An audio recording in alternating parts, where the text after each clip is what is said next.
खन्थाइनि मुं दान्दिसे रायदावलां। खन्थाइखौ लिरदों बिथां रंजालि मोसाहारि। जिल्ला बिस्वनाथ, गामि दैमु गोजोन। दानिया फैदो बिथांनि खन्थाइखौ दान्दिसे खोनासंलांदिनि।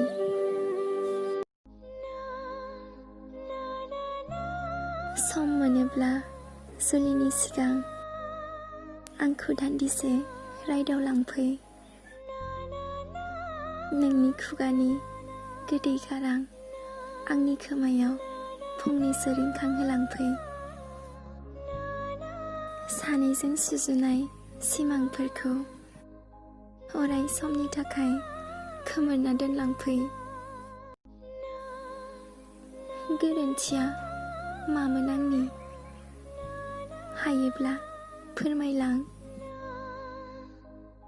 रुगुं गैयै लैथोआव गोसोनि बैथाखौ दादोबैहोलांदों। नोंनि अनगा थांना थानो थुलुंगा गालां आंनोबो। सम मोनोब्ला जुलिनि सिगां आंखौबो दान्दिसे रायदावलांफै। खन्थाइया एसेनोसै, गोजोन्थों।